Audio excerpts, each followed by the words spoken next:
You are watching the press preview, a first look at what's on the front pages as they arrive. In the next half hour, we'll see what's making the headlines with Kate Andrews, economics correspondent at The Spectator, and the political commentator, Benedict Spence. They both are ready and waiting to go. So let's see what's on some of those front pages for you now. The Prime Minister has another crunch week ahead of him, according to the Eye, with announcements planned on tax, Brexit and the NHS to divert attention from Partygate. Boris Johnson is facing a backlash from Tory backbenchers over his insistence that a £12 billion hike in national insurance will go ahead. That's on the front of the Metro. The Daily Mail has an exclusive article to mark the second anniversary of leaving the EU from Boris Johnson as he pledges to slash red tape and boost trade.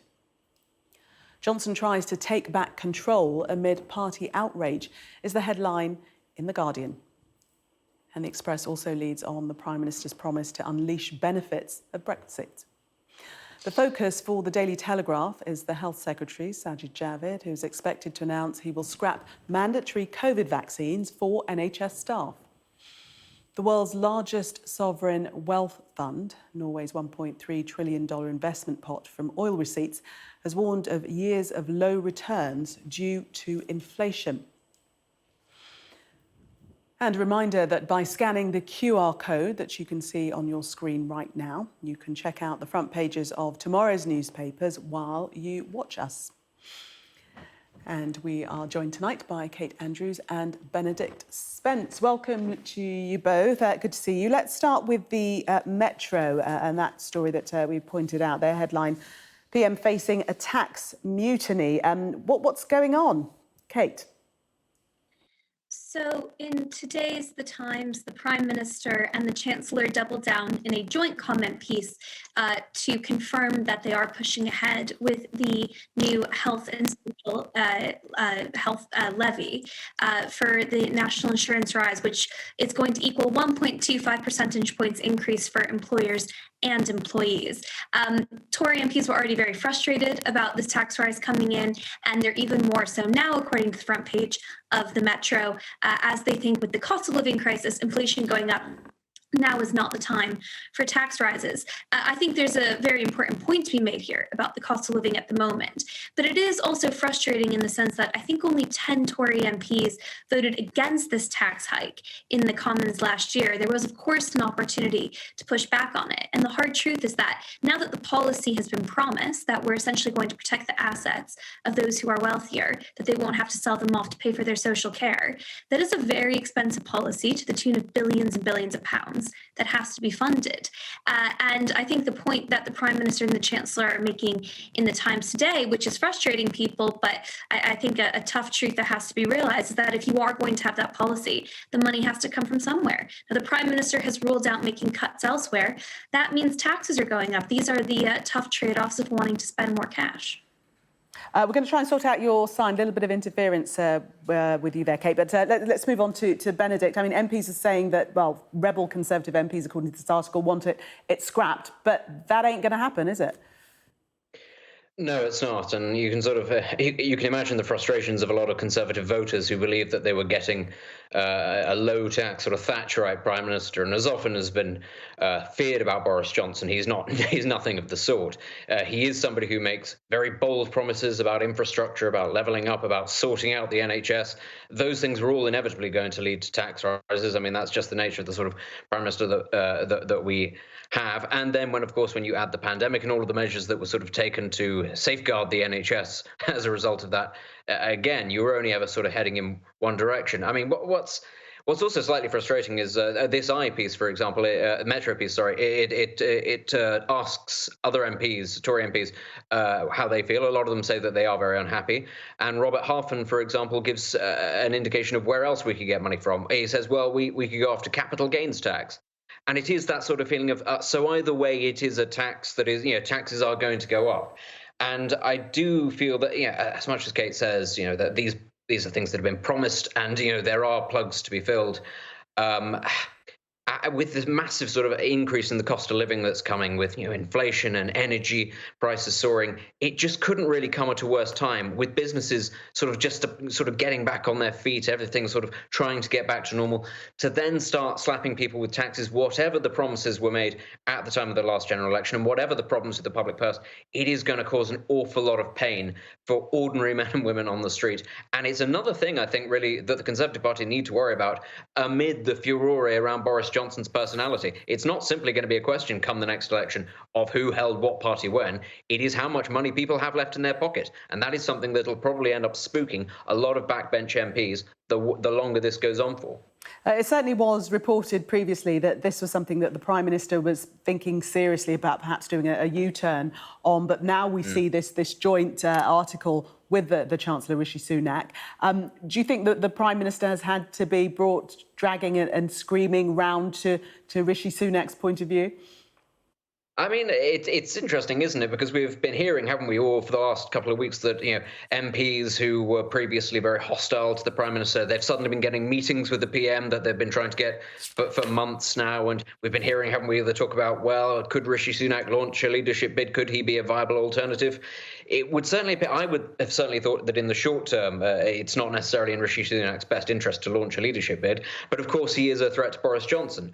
So it might you might well have a case there by saying that, the Prime Minister, perhaps in order to fend off the slightly more militant wing of his party, who aren't particularly enamoured with him at the moment, is having to be brought ever so slightly to heel to keep the more vocal factions on side for the time being. I mean, the Prime Minister certainly seems confident in his position for now, but that will involve an awful lot of wheeling and dealing and having to make merry with people that he needs to be friends with. That, unfortunately for him, includes his own Chancellor. Politics for you. Let's move on to the Telegraph. Their headline there: middle class is facing lifetime £1 million tax bill. I mean, that will terrify anyone reading that headline, wouldn't it? Well, again, yes, this is going to cause, it touches on what I was just saying, which is that a lot of people were already feeling the pinch. And we've been hearing these sort of, the talk about, the impending fuel increases and everything that's coming down the line. And this is the sort of the classic issue, I think, for the Tories, having, sort of tried to forge itself into the party of the working class by taking the red wall seats from the Labour Party and, trying to reforge itself in the image of the ardent Brexiteer. A lot of, remember the folks back home, so to say, a lot of, classic Tory voters, they remain the middle classes. And as I say, they are the ones that were hoping for, a low tax Prime Minister. They were hoping for things to slightly go back to the way they were, less red tape, less government intervention. And they're getting the opposite.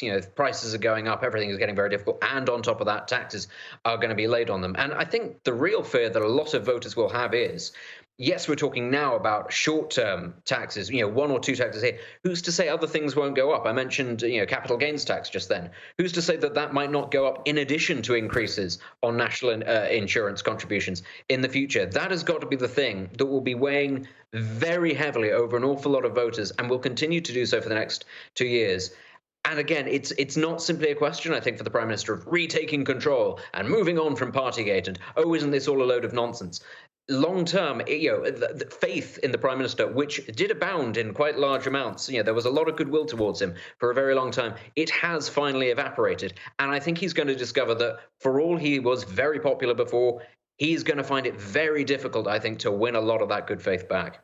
Yes, and Rishi Sunak and the Prime Minister insist that they're tax-cutting Conservatives and Thatcherites, as if to say, these aren't our core values. We still believe in tax cuts, Kate. Yeah, this is the difficulty, is that saying that phrase over and over again isn't what makes it true you actually do have to cut taxes meaningfully along the way. And I do think that is the ultimate goal, by the way, for both Boris Johnson and Rishi Sunak. Rishi Sunak does not like raising taxes, but he dislikes not fully costing policies even more. As the Taxpayers Alliance highlights today, though, and on the front page of the Telegraph, it now means that if you are a middle-class earner, you're spending roughly 18 years of work paying off the tax man. And that is a very difficult reality for a so-called low-tax prime minister to be overseeing. working. It's a reminder of just how badly the situation has actually gone under this Conservative Prime Minister. Taxes are at a 71-year high. And there's been a lot of criticism today with that Times article, with this insistence that they are low tax Conservatives. They might want to be, but you actually have to cut some taxes in order to call yourself that. Benedict, BI suggesting that the PM's fight back, distraction away from Partygate and everything else isn't working. Well, quelle surprise. I think, having sort of ridden the wave for as long as he did, and as I said, there was a lot of people were prepared to give the Prime Minister a lot of chances, a lot of time, because the situation that he found himself in was very unusual. But I do think that having squandered that and done that himself, I just don't think it's going to be something that people forget. You hear every day, don't you, the stories of people who had to bury loved ones in the same week that these parties were going on, whose children were being shut out of education, who weren't able to attend all sorts of important events themselves. And these things are going to stick in the mind. They're not going to go away. And it doesn't matter sort of how much Boris Johnson now sort of tries to bring back the terminology of Brexit, leveling up and taking back control. He, I'm afraid, has lost control of the narrative, and he's lost control of great swathes of his party, as much as he's able to hang on.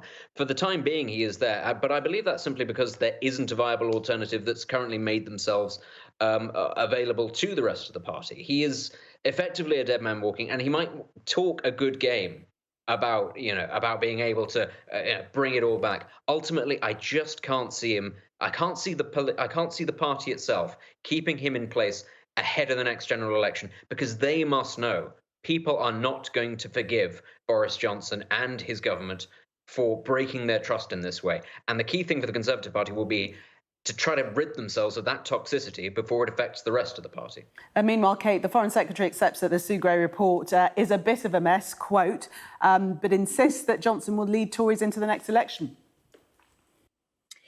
Well, it would be difficult to keep a spot in cabinet right now if you weren't on the surface backing the Prime Minister anyway.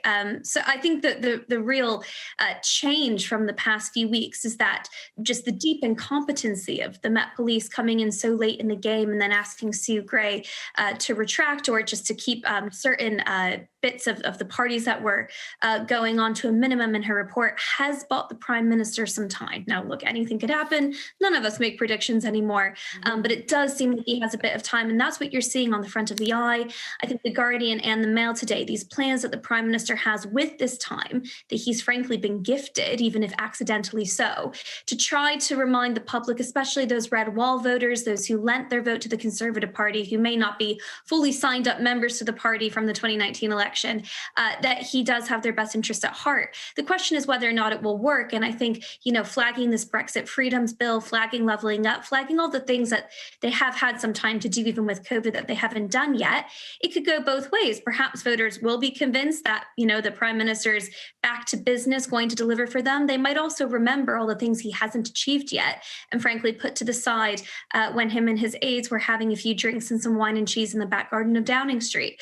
So I agree with Benedict. It's still a very difficult sell to the public. But with this bit more time, he's going to try to focus on public policy and remind people why they ushered him in 2019 with a huge majority in the first place. We shall see if that is effective. Kate and Benedict for the minute. Thank you. We are going to take a break. Coming up, is it the end for vaccine mandates for NHS staff? We'll be discussing that next and more.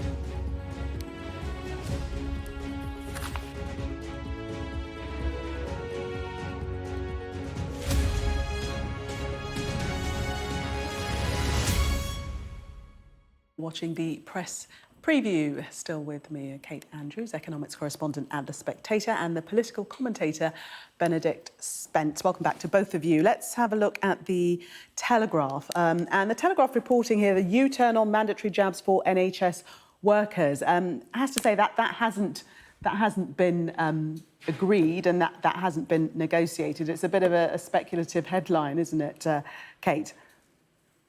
Yeah, so it looks like Health Secretary Sajid Javid is going to be bringing this option to the COVID O group this week. And the Telegraph seems to understand he will be looking to U-turn. But as you point out, is certainly not confirmed yet. It's thought that this week, roughly around the first week of February, would be the last opportunity for non-jabbed NHS workers to get their first jab in order to line up with the provisions that you have to be double jabbed by April in order to keep your job. But it's now estimated that this could result between 80,000 and 100,000 NHS staff losing their jobs.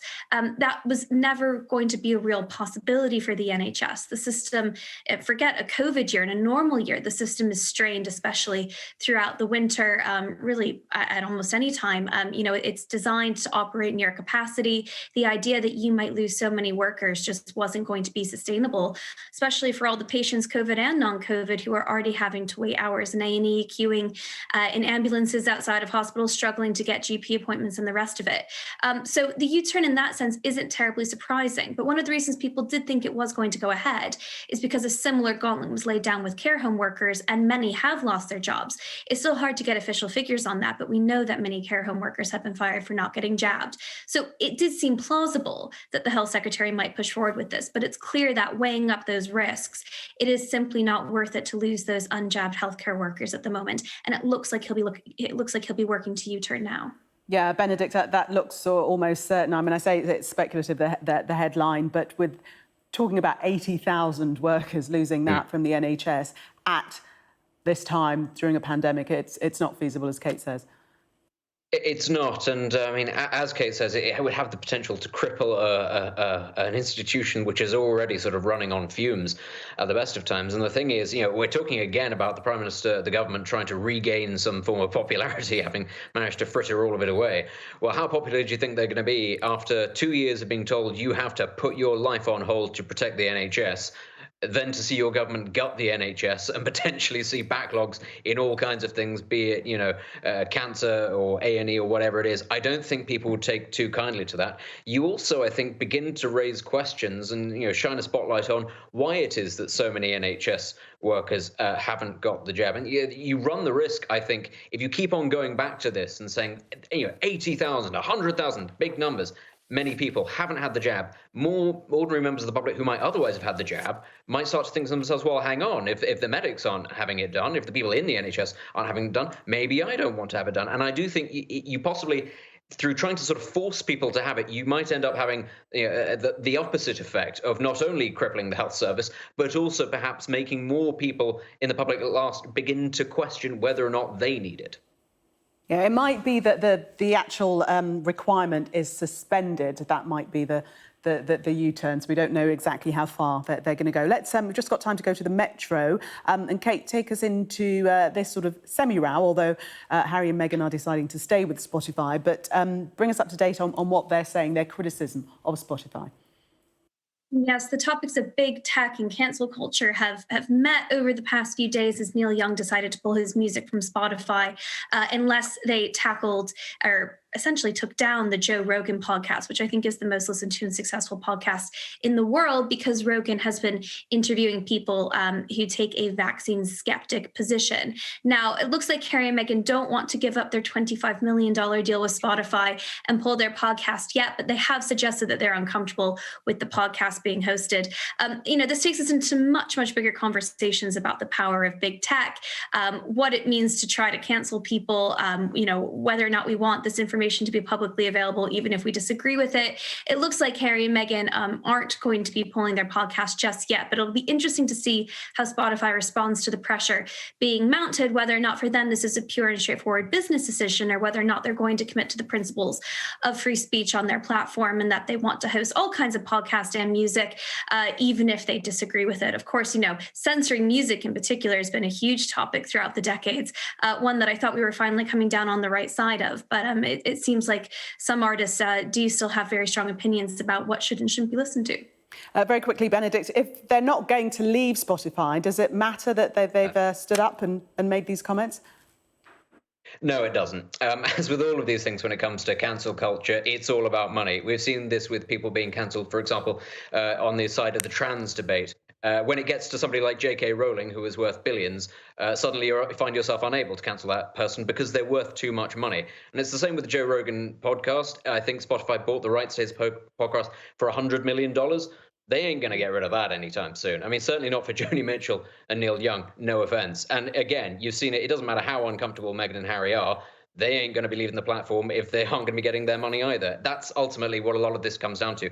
Cancel culture is ultimately, in many ways, about consumerism. And when there's too much money at stake, people aren't prepared to cancel.